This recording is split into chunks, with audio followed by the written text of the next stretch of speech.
saludo para todos. Mi nombre es Alfredo Ardila y me voy a referir a la historia de la neuropsicología. Lo que voy a presentar se puede encontrar en uno de los capítulos del texto Neuropsicología Clínica, publicado por el Manual Moderno de México. Podríamos comenzar con una definición básica de neuropsicología.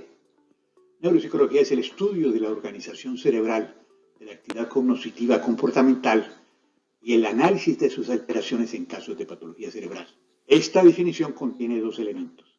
Por una parte es el estudio de la organización cerebral de la actividad cognitiva comportamental, es decir, cómo está organizado el lenguaje, cómo está organizada la memoria, la percepción, etc.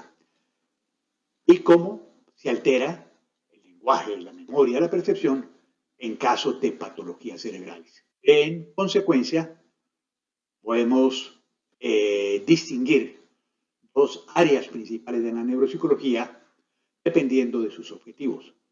Si se trata de analizar cómo se encuentra organizada la actividad cognitiva en el cerebro, o si se trata de analizar cómo se altera, se trastorna esta actividad cognitiva comportamental en caso de patologías cerebrales.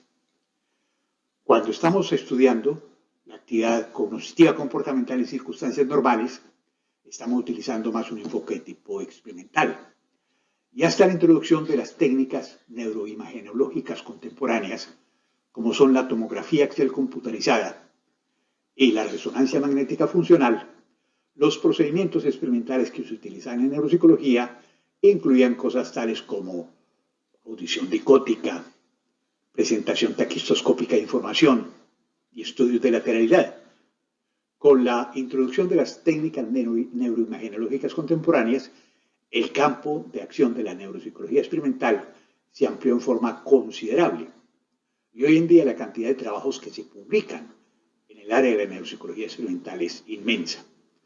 Sin embargo, la aproximación más clásica de la neuropsicología es la neuropsicología clínica. La mayoría de los neuropsicólogos realmente se dedican a la neuropsicología clínica. Quienes se dedican a la neuropsicología experimental, casi una minoría, unos poquísimos, quizás el 10%, 15% de los neuropsicólogos. La mayoría trabajan en áreas clínicas, analizando las alteraciones, los trastornos cognitivos comportamentales asociados con patologías cerebrales. La historia de la neuropsicología se podría dividir en 4 periodos. Lo que podríamos llamar el periodo preclásico, hasta las primeras observaciones hechas por Broca sobre el paciente Tan, que sufrió una pérdida del lenguaje consecuente de una patología del lóbulo frontal. El periodo clásico, que comienza realmente con Broca, durante el cual se describen la mayoría de los síndromes neuropsicológicos y que se extiende aproximadamente hasta la Segunda Guerra Mundial. Tenemos luego el periodo moderno, en el cual surgen las escuelas clásicas en neuropsicología y que se extiende hasta aproximadamente la introducción de la tomografía axial computarizada. Recordemos que la introducción de la tomografía axial computarizada es una de las revoluciones más grandes que ha habido en las neurociencias en toda la historia. Y finalmente, el periodo contemporáneo, lo que sucede en neuropsicología luego de la introducción de la tomografía axial computarizada. Se considera usualmente que la primera referencia explícita a un trastorno cognitivo, específicamente un trastorno del lenguaje asociado con una patología cerebral, aparece en un papiro en Egipto que se remonta unos 1500 años antes de nuestra era. Se llama el papiro de Edwin Smith. Aunque se reconoce claramente que el papel del cerebro en las pérdidas verbales durante la época de la Grecia clásica. Y es en particular Hipócrates quien habla que el cerebro es responsable de la actividad del lenguaje, de la actividad verbal. Y describe dos formas clásicas, dos formas básicas de trastornos del lenguaje asociados con patologías cerebrales. Durante los años siguientes, pues se hacen una serie de observaciones aisladas sobre trastornos, particularmente el lenguaje asociados con patologías cerebrales. Durante el periodo de la Roma clásica se describe un caso de alexia, aunque en este momento se suponía que la actividad cognitiva se relacionaba más específicamente con los ventrículos cerebrales que con el cerebro mismo. Galeno relaciona las pérdidas de memoria y el comportamiento motor con el daño cerebral. Es decir, la memoria se fundamenta en la actividad del cerebro. Igualmente, la actividad motora se fundamenta en la actividad cerebral. Durante los siglos siguientes, hay una serie de observaciones, de reportes, especialmente sobre patologías del lenguaje, indicando que diferentes tipos de patología pueden asociarse con diversos trastornos dentro del lenguaje. Hacia finales del siglo XVIII y comienzos del siglo XIX, aparece lo que se llama la frenología, cuyo principal representante es Franz Kohl, y supone que los hemisferios cerebrales del hombre están compuestos por diferentes órganos independientes que sustentan las diferentes cualidades intelectuales y morales. Cuando una persona tiene una habilidad especial, por ejemplo, una habilidad de memoria o una habilidad de lenguaje o cualquier otro tipo de habilidad, esa región cerebral está alargada, es más grande, está engrosada, y eso se manifiesta a nivel del cráneo. En consecuencia, si palpamos el cráneo de una persona, podemos ver cuáles son las áreas del cerebro que están alargadas, que están ensanchadas, que son más prominentes, como consecuencia de que la persona posee habilidades especiales en esas áreas. Y propone en particular que el lenguaje depende de la región orbital de los lóbulos frontales. No estaba tan equivocado, no estaba tan perdido. Y supone que esta región se encuentra normalmente aumentada y conlleva a la protrusión de los ojos, lo que llama ojos de buey, en personas con excelente memoria verbal, pero también con talento para el lenguaje y la literatura. Cuando una persona posee habilidades especiales del lenguaje, las áreas que participan dentro del lenguaje, que sustentan el lenguaje, se encuentran ensanchadas, son más grandes. Y esto se refleja, como decía, en cambios a nivel del cráneo. Consecuentemente, palpando el cráneo, podemos saber cuáles son las áreas que una persona presenta en forma más prominente. Eso llevó a la construcción de los mapas de la frenología, en el cual diferentes regiones cerebrales, diferentes regiones del cráneo, se relacionan con habilidades intelectuales y morales particulares. Este punto de vista, pues, frecuentemente ha sido ridiculizado por ingenuo. Sin embargo, Kohl hizo un gran aporte a la ciencia, en el sentido que dijo que toda la actividad intelectual, todas las características de personalidad que tuviera alguien, dependían de la actividad cerebral. Y en este sentido se podría considerar que Kohl es el antecesor directo de la neuropsicología. Podemos pasar entonces al periodo clásico, la época en que se describen los grandes síndromes neuropsicológicos. Y suponemos que el comienzo de las neurociencias comportamentales y cognitivas se da en abril de 1861, cuando Paul Broca describe el caso de un paciente que ha presentado una pérdida del lenguaje. El paciente falleció. Broca tuvo la posibilidad de examinar el cerebro de este paciente y encontró que presentaba una patología extensa, particularmente prominente en el hemisferio izquierdo, a nivel del lóbulo frontal posterior. Supuso entonces que el daño de esta patología cerebral era responsable de la pérdida del lenguaje que tenía este paciente. Durante los años posteriores, Broca acumuló nuevos casos que fundamentaban esta observación, que efectivamente el daño de la patología en el hemisferio izquierdo, particularmente en la región posterior del lóbulo frontal, llevaba a patologías del lenguaje. Esto se considera que es el inicio, que es el comienzo de las neurociencias cognitivas comportamentales y en particular de la neuropsicología. Más adelante, Carl Wernicke, propone una clasificación de los trastornos del lenguaje que fue posteriormente complementada por Lichtenstein, y describe que el lenguaje no solamente se altera en caso de patologías frontales, sino también en caso de patologías del lóbulo temporal, pero que la forma en que se altera el lenguaje es completamente diferente.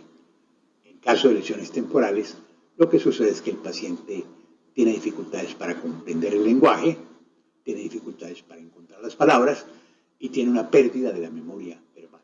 Un poco más adelante, Bellerín se refiere a un área del lenguaje en el cerebro.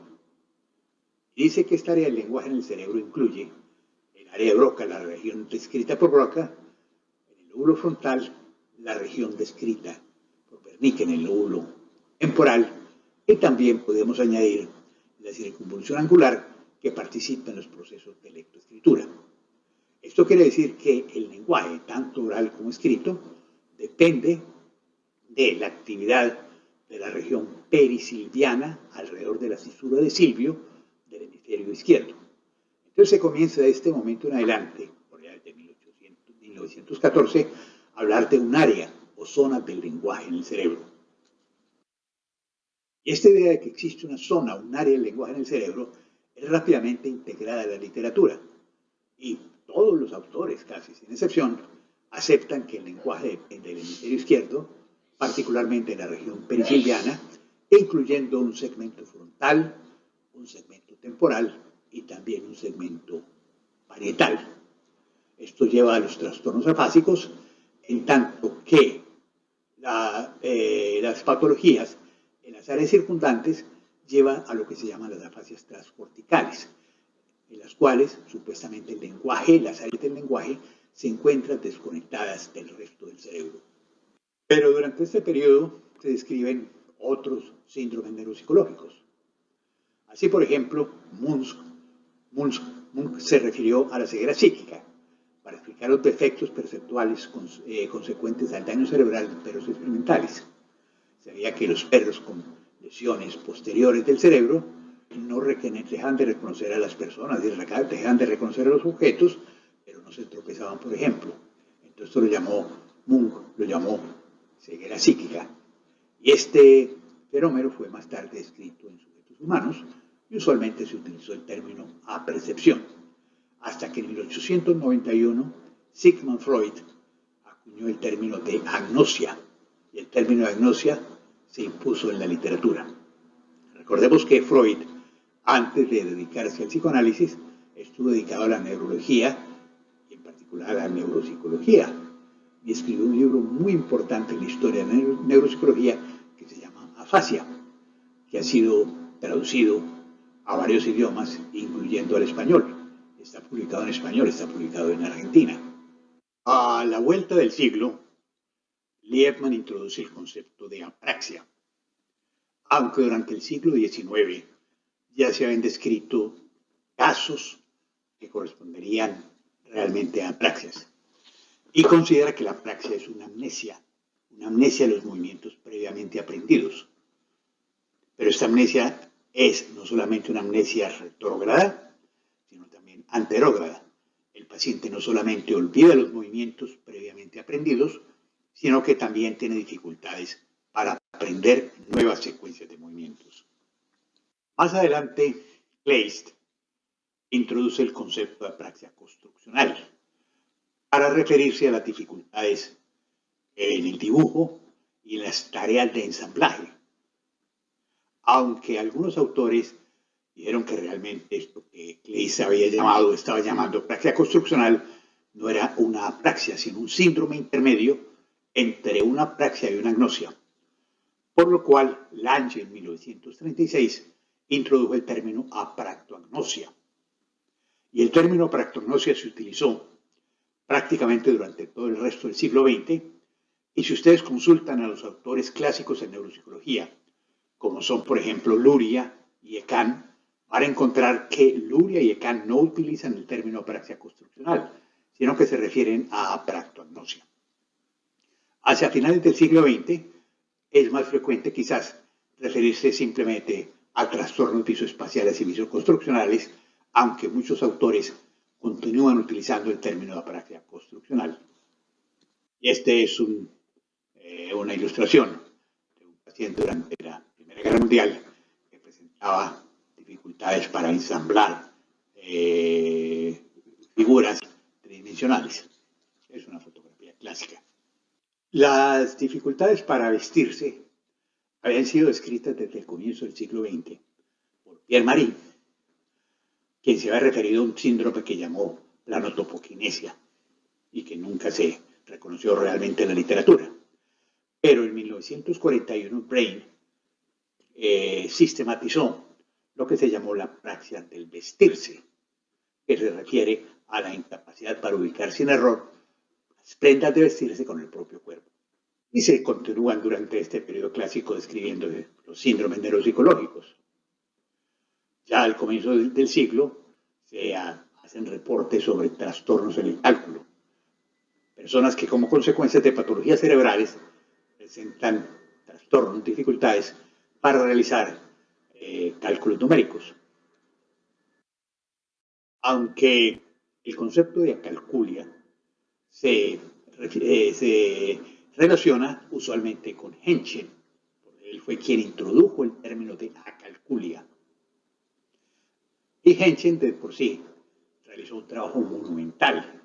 Realizó 305 casos publicados en la literatura, 305 reportes de la literatura, en los cuales se señalaba que una persona tenía dificultades de cálculo como consecuencia de patologías cerebrales y 67 pacientes que él mismo había visto. Y propuso que el cálculo se relacionaba con el lóbulo parietal izquierdo, especialmente con la región posterior del lóbulo parietal izquierdo. O sea, durante este periodo clásico, pues, se describieron los síndromes neuropsicológicos básicos. Se introdujo el concepto de afasia, alexia, agrafia, acalculia y otros conceptos más, como son amusia, dificultades para la música, apraxia, agnosia, amnesia.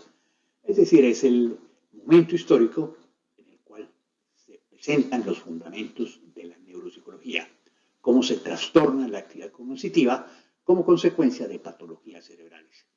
Es interesante notar que durante este periodo histórico hay algunas polémicas de importancia sobre cómo entender, cómo interpretar la organización cerebral de la actividad cognitiva. Algunos autores propenden por una interpretación más localizacionista.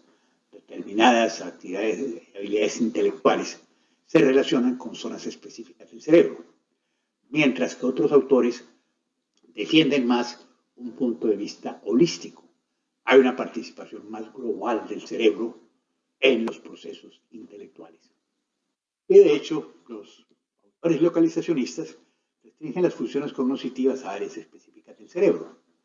El caso clásico de Broca. El lenguaje, la producción del lenguaje, el lenguaje oral, depende de un área particular del cerebro. Mientras que los autores que defienden una posición holística, ¿sí?, atribuyen las funciones de regiones mucho más extensas, más amplias. El cerebro más en conjunto participa en diferentes formas de actividad intelectual. Bien, podemos pasar al periodo moderno, el periodo del surgimiento de las grandes escuelas en neuropsicología.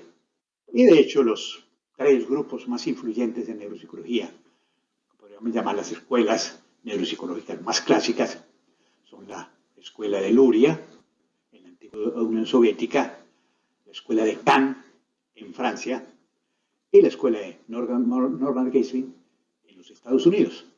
Aunque de hecho hay muchos más grupos que están trabajando sobre neuropsicología. Están trabajando en el análisis de las patologías cognitivas consecuentes a lesiones cerebrales. Encontramos grupos en España, en México, en Italia, en Inglaterra, en Uruguay, en muchos países más, pero de hecho estos son los tres grupos más influyentes. Luria, Cannes, en Francia. Cannes comenzó a trabajar en neuropsicología tan pronto terminó la Segunda Guerra Mundial en 1945. De hecho, él estuvo participando en la resistencia francesa, la resistencia contra la ocupación alemana, y murió en 1983 en Boston, Estados Unidos, quien tuvo una vida productiva relativamente corta, hasta sus 35 años más o menos. Estuvo dedicado a los problemas clásicos en neurología, como son las epilepsias o los dolores lumbares, las cefaleas, etc. Y de los 35 años hasta su muerte, hacia los 54 años, ¿sí?, se dedicó a la neuropsicología. O sea, desde el punto de vista de la vida de un científico, fue relativamente corta, fue poco más o menos unos 20 años. Esto es un número especial de la revista Neuropsicología, Neuropsiquiatría y Neurociencias, dedicada a la historia de la neuropsicología en Latinoamérica. Si ustedes están interesados en saber cómo se desarrolló la neuropsicología en los diferentes países latinoamericanos, esta es probablemente la referencia más importante que existe. Pasemos entonces al periodo contemporáneo, desde 1975, con la introducción de la tomografía axial computarizada hasta nuestros días. ¿Qué ha sucedido durante este periodo? ¿Qué ha sucedido durante los últimos casi 50 años? Primero, la gran revolución, la introducción de las imágenes cerebrales. Esto fue una gran revolución, no solamente en neuropsicología y neurociencias comportamentales, sino en toda la neurología. Otra cosa importante que sucede es la introducción y la difusión de pruebas estandarizadas en neuropsicología. Realmente la primera persona que propendió, que pidió que se utilizaran pruebas estandarizadas en neuropsicología fue Henry Head en 1926 en su libro Afasias y trastornos relacionados. Y Head decía que para poder comparar los resultados de diferentes pacientes en diferentes hospitales era necesario utilizar procedimientos de evaluación similares. Y él mismo propuso algunas pruebas básicas de evaluación del lenguaje. Este es el primer intento por crear sistemas estandarizados de evaluación en neuropsicología. Otra cosa importante que sucede es la rehabilitación neuropsicológica. La rehabilitación neuropsicológica que comienza en la Unión Soviética con Luria durante la Segunda Guerra Mundial y en los Estados Unidos comienza durante los años 70 en Nueva York con Benjichai y Diller. La profesionalización de la neuropsicología. Se crean asociaciones profesionales de neuropsicología. Se reglamenta la neuropsicología en muchos países. Se establecen programas de formación y cursos de neuropsicología, etc. Y relacionado con esto, pues, el aumento significativo en el número de publicaciones. Publicaciones no solamente en la forma de libros, sino también en la forma de revistas. La integración conceptual, que vamos a referir más adelante, en el sentido que se va logrando un cuerpo íntegro de conocimientos en neuropsicología. Y finalmente, la ampliación del campo de trabajo. Comencemos con las imágenes cerebrales. Como decía, las imágenes cerebrales, la tomografía axial computarizada, fue una gran revolución en todas las neurociencias, incluyendo la neuropsicología. Y la neuropsicología inmediatamente trató de establecer correlaciones clínico-anatómicas recurriendo a la tomografía axial computarizada. Y el primer texto, el primer libro, la primera publicación sistemática en este sentido, fue una publicación de Andrew Kertész, que es un canadiense, sobre localización en neuropsicología. Esto corresponde a la segunda edición, en la cual ya se habla de localización y neuroimagen en neuropsicología. La primera edición, publicada en 1983, se refería exclusivamente a localización en neuropsicología. Y un segundo trabajo importante en este sentido es este libro publicado por los esposos Damasio, Ana Damasio y Antonio Damasio, que se llama Análisis de lesiones en neuropsicología, en el cual también se tratan de establecer correlaciones clínico-anatómicas para diferentes síndromes neuropsicológicos. Pues simplemente lo que se hace es, se toman los cortes tomográficos, se toman cortes tomográficos estándar y se ve qué áreas se encuentran, qué áreas es posible visualizar a diferentes niveles. Esto es una imagen de un infarto cerebral, ¿sí? Y esta imagen, el corte corresponde a el área de Broca. Este paciente, en consecuencia, suponemos que presenta una fascia de tipo Broca. Esta es una lesión a nivel del corte donde se visualiza el área de Broca, a nivel del corte donde se visualiza el área de Broca y el área de Wernicke, a nivel del corte donde se visualiza el área de Wernicke, a nivel del corte donde se visualiza el área supramarginal, que se supone es crítica en la fase de conducción, y un nivel por encima del área donde se visualiza el área supramarginal. Estos son otros ejemplos de imágenes cerebrales que fueron todo una revolución en este momento.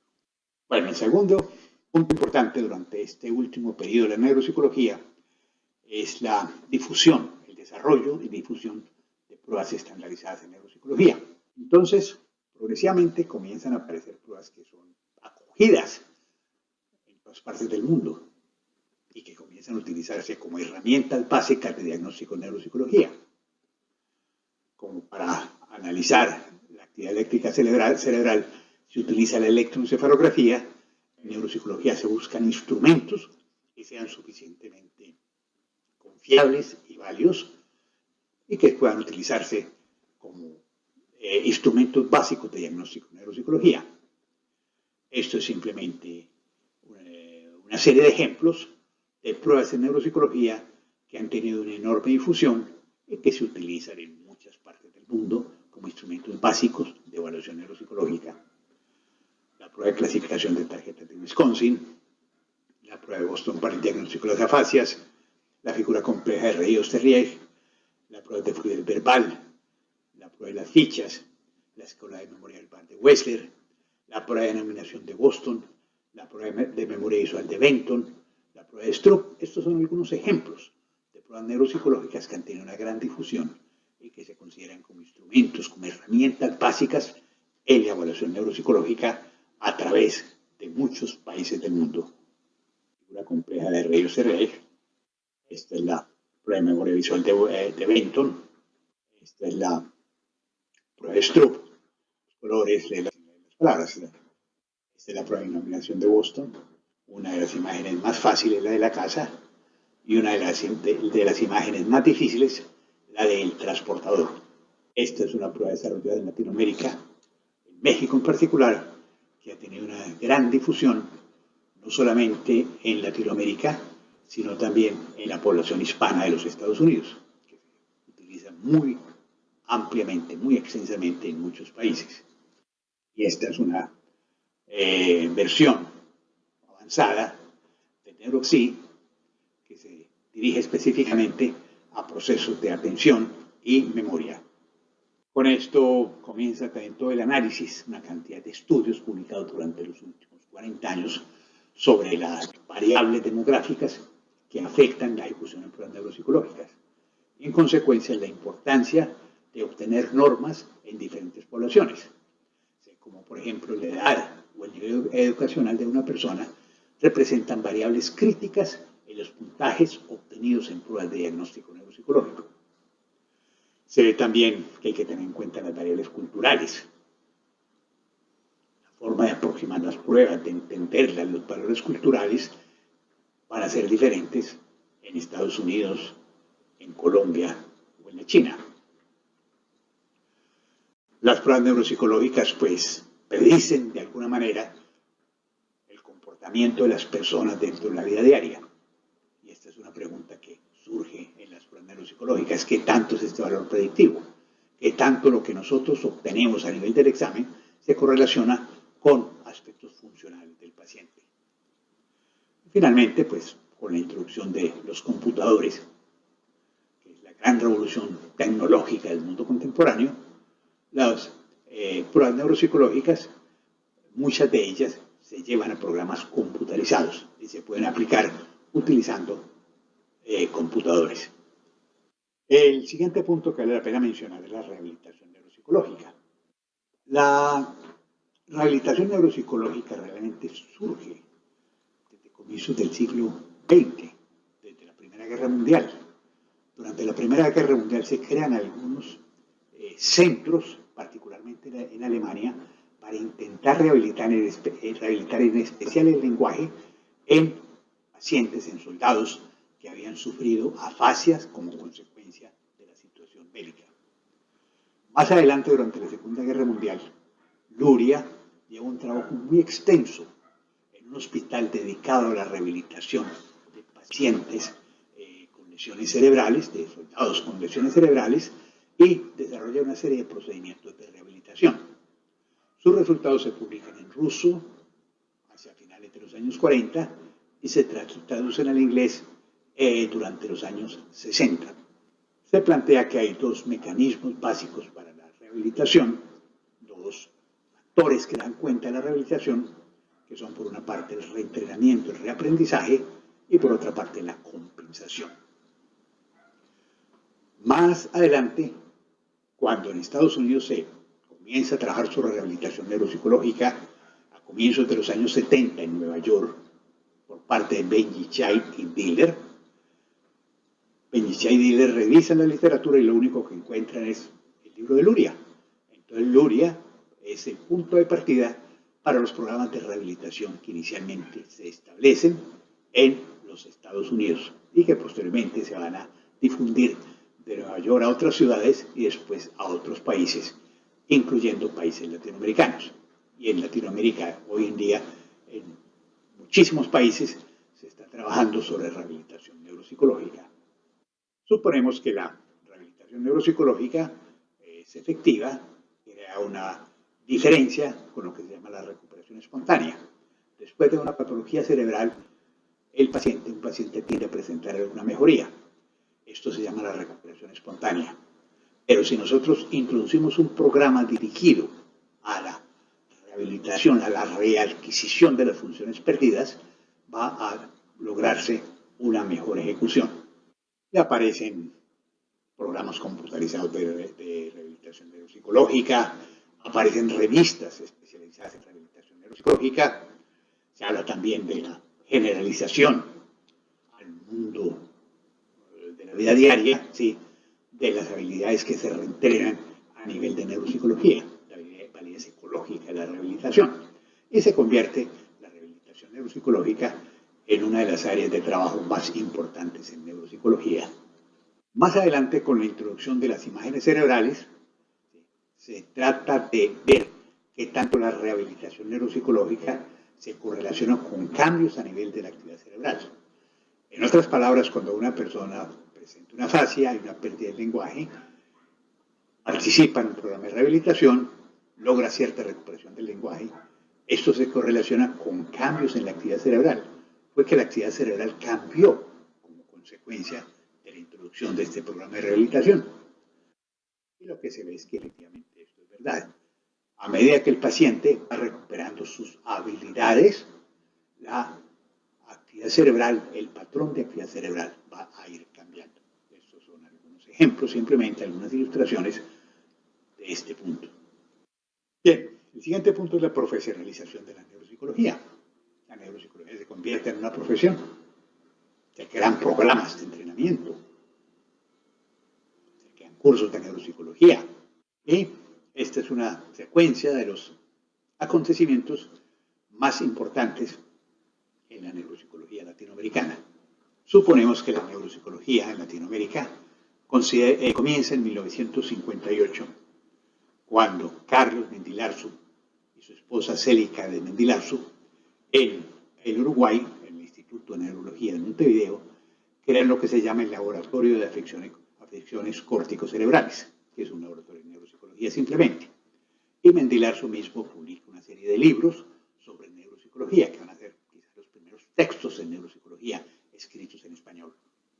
Durante los años 60 y 70 hay varios encuentros de neuropsicología, particularmente en México, Perú, Uruguay. Se invitan personas de otros países a dictar conferencias sobre neuropsicología. Por ejemplo, Can visita en varias ocasiones a Latinoamérica, a México en particular. En 1973 se crea un posgrado de psicobiología en la Universidad Nacional Autónoma de México, y en este posgrado se crea ya un curso de neuropsicología, se establece un curso de neuropsicología.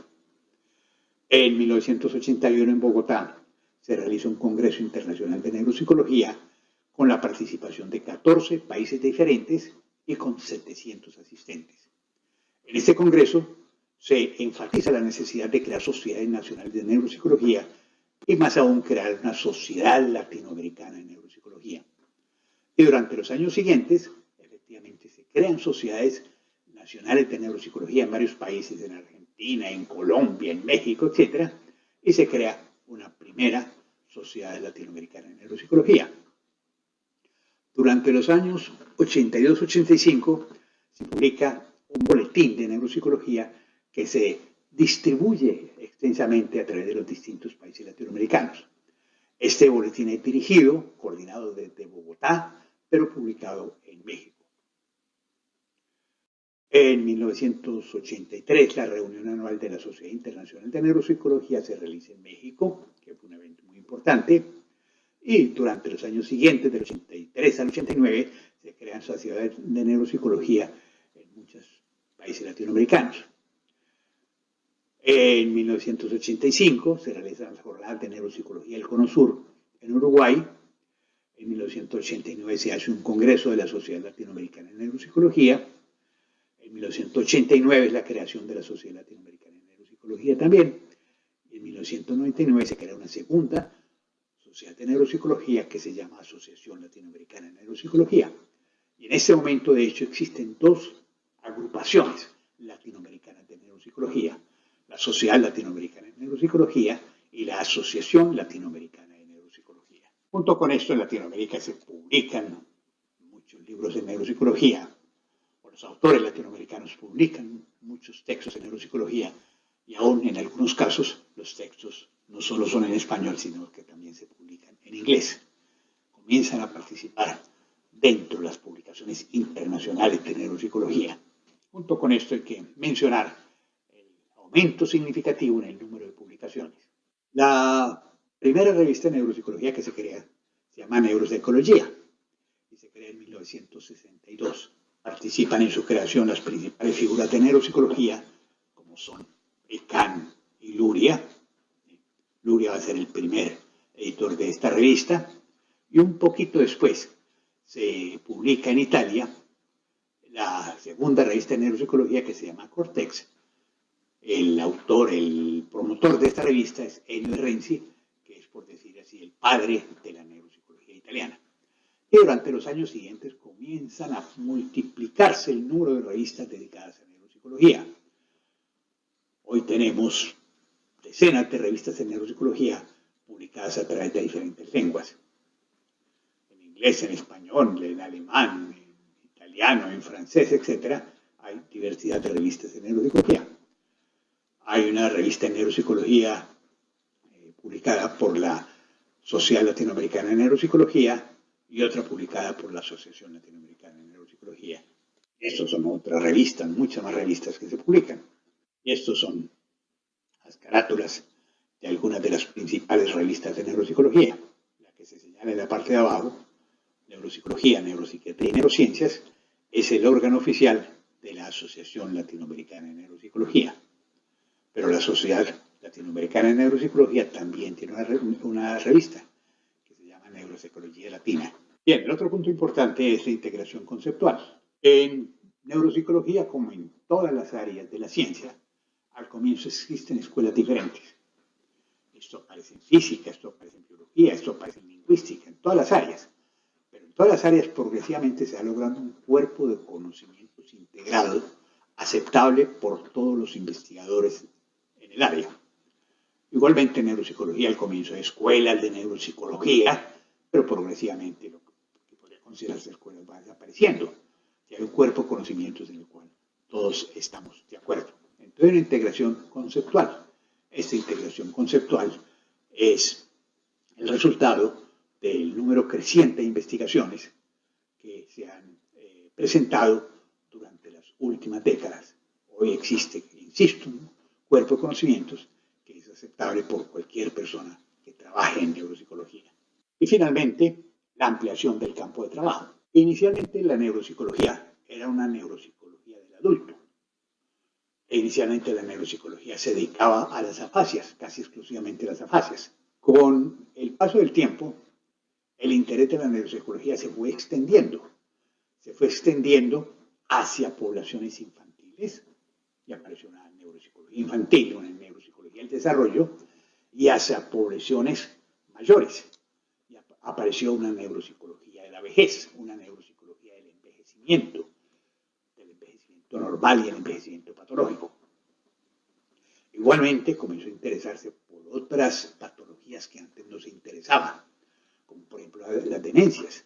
Cuando su campo de trabajo se extendió hacia la neuropsicología de la edad adulta, pues obviamente la patología más importante con que se encontró fue las demencias.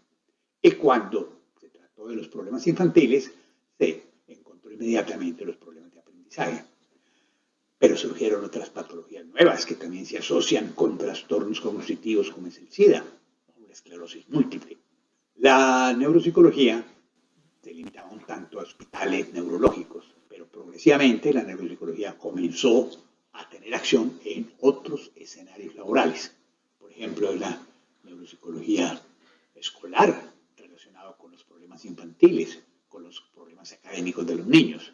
Hay una neuropsicología de conductas desviadas. Entonces hay neuropsicólogos trabajando en cárceles con delincuentes, con evaluaciones neuropsicológicas de delincuentes. Las casas de ancianos, todas requieren la presencia del neuropsicólogo para ver el estado cognitivo de las personas de estas casas. Eso hizo que surgieran entonces otras áreas de la neuropsicología forense, la neuropsicología del deporte, algunos neuropsicólogos que se dedican específicamente a ver las consecuencias neuropsicológicas de diferentes deportes.